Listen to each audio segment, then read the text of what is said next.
There are an estimated 250 to 300,000 Canadians who have hepatitis C. This is a slowly progressive viral liver infection.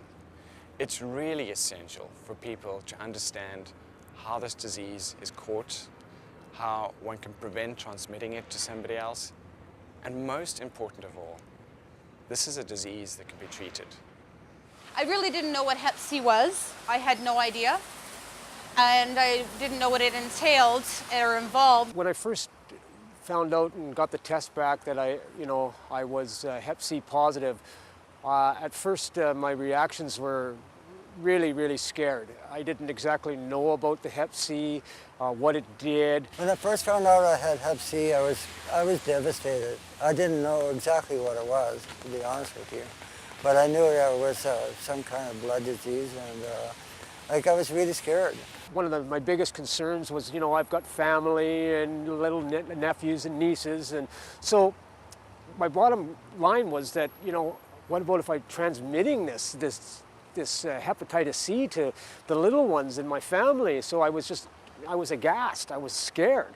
When it come down to toothbrushes, razor blades, etc., I got some knowledge on, how to pass the disease. One of the worst ways to get Hep C is the sharing of needles, crack pipes.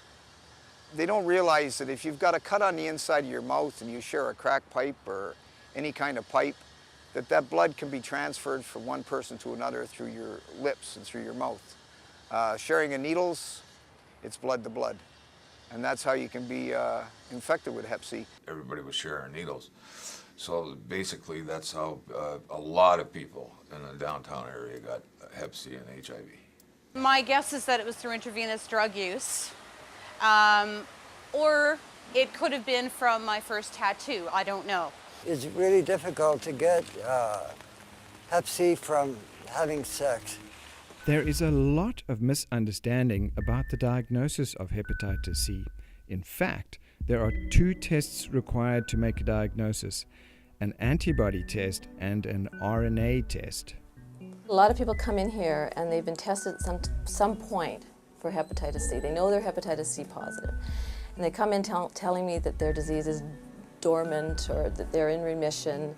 So we start right from the A, B's, and C's and talk about hepatitis C and what the testing means. A positive antibody test just means that you've been exposed to the virus in the past. This is also known as the Reba test.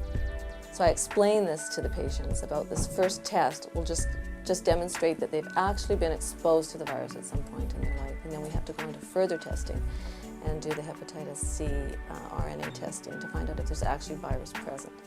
Only if you have a positive RNA test do you have the active infection of hepatitis C. This is also known as the PCR test. I'm in my 11th week of treatment for 48 weeks.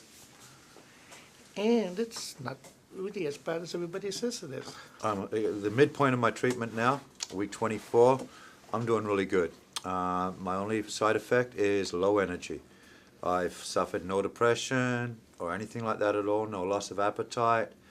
I'm doing really well, and I'm looking forward to the next 24 weeks. I've had maybe 2 down days where it's been really, it decrippled me, right? It had me in bed for the whole day. Other than that, it's been pretty good. It's been tolerable. I have little aches and pains, but if I get up and moving, I kind of forget about that, right? But the thing is, the first shot, I was out for 24 hours afterwards. Couldn't move a muscle. It's like a heavy-duty flu. But after that, it just seemed to mellow out. The first day I had my shot and took my pills, I thought I was going to die from the inside out. It was bad for 24 hours and it seemed to taper off, and that's the worst reaction I had. I was a heroin addict for many years. After several years of doing this, I just couldn't take it anymore because of money and different things, so I went on methadone. So I don't know whether that's affecting my treatment, but